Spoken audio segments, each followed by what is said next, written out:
से इस वक्त की बड़ी खबर सामने आ रही है। आज दिल्ली विधानसभा चुनाव की तारीखों का ऐलान संभव है। दोपहर 2 बजे दिल्ली चुनाव की तारीखों का ऐलान होगा। दोपहर 2 बजे इलेक्शन कमीशन की प्रेस वार्ता है।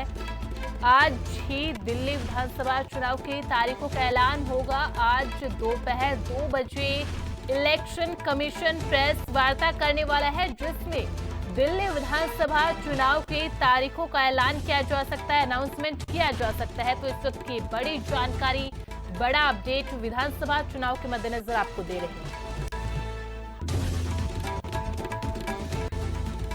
और इस खबर पर ज्यादा अपडेट के लिए रुक कर लेते हैं हमारे संवाददाता अंबुज उपाध्याय का। अंबुज, देखिए आज दोपहर 2 बजे इलेक्शन कमीशन की प्रेस वार्ता, और जिसका सभी पार्टियों को इंतजार था दिल्ली में, उसका आज अनाउंसमेंट किया जाएगा।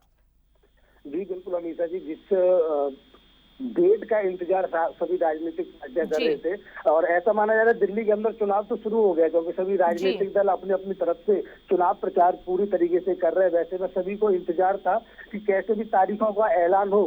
फरवरी का अनुमान था, तो आज जो चुनाव आयोग 2 बजे जो उनका मुख्यालय अशोका रोड पर, वहां पर प्रेस कॉन्फ्रेंस करेगा, और उन तारीखों का जो इंतजार है दिल्ली वासियों को भी और सभी पार्टियों को, वो आज 2 बजे उनका ऐलान किया जाएगा। जी अंबुज, क्या कोई जानकारी आपके पास है कि कौन से तारीख यहाँ पर चुनाव आयोग की तरफ से दी जा सकती है, और कितने फेज के अंदर दिल्ली विधानसभा चुनाव करवाया जा सकता है? जी अधिकतर यहाँ पर दिल्ली के अंदर जो चुनाव होता है वो एक ही केस होता है। 70 विधानसभा सीटें हैं, और उन पर जो चुनाव होना होता है, और जो अनुमान लगाया जा रहा है वो 13 से 15 फरवरी के बीच में अनुमान लगाया जा रहा है कि इन्हीं में से कोई एक डेट आनी चाहिए, क्योंकि पहले से ही इस तरीके की अटकलें लग रही थी कि चुनाव आयोग की तरफ से इन्हीं 2 डेटों में से किसी एक डेट को चुना जाएगा। जी बिल्कुल अंबुज, और जब इलेक्शन कमीशन की प्रेस वार्ता होती है उसमें तमाम जानकारियां भी दी जाती है। चुनाव तारीखों के अलावा ये भी बताया जाता है कि किस तरीके से इलेक्शन कमीशन ने जो है चुनाव की तैयारियां की है, किस तरीके से पोलिंग बूथ को लेकर काम किया जा रहा है, किस तरीके से जो पोलिंग एजेंट है उनको जो है काम सौंपा जा रहा है। जी बिल्कुल अमीषा जी, जिस तरीके से चुनाव आयोग अपनी तारीखों का ऐलान कर देता है और पूरे प्रदेश में एक तरीके से आचार संहिता लागू हो जाती है, तो वैसे में प्रत्याशी भी जो अभी जिस तरीके से आप देखेंगे कहीं पर भी पैसे बांटने जैसी खबरें आ रही है, कहीं पर किस तरीके की, तो उस पर सीधा चुनाव आयोग की उसके बाद में नजर रहती है। कहीं पर जिस अभी जो होर्डिंग वगैरह लगे हुए हैं पब्लिसिटी के लिए, विज्ञापन प्रत्याशियों के द्वारा कराए जा रहे हैं, तो वो सब उनके खर्चे में जोड़े जाएंगे। तो एक खर्चे का भी अनुमान बताया जाता है कि आप अपनी विधानसभा में इतने का चुनावी खर्चा कर सकते हैं। जी बिल्कुल अंबुज, अब देखिए तमाम पार्टियां तो इतने दिनों से चुनावी प्रचार प्रसार कर ही रही थी। चूंकि आम आदमी पार्टी तो सबसे आगे चले, क्योंकि 70 के 70 कैंडिडेट अनाउंस कर चुके हैं, तमाम योजनाओं की घोषणा यहां पर कर चुके हैं।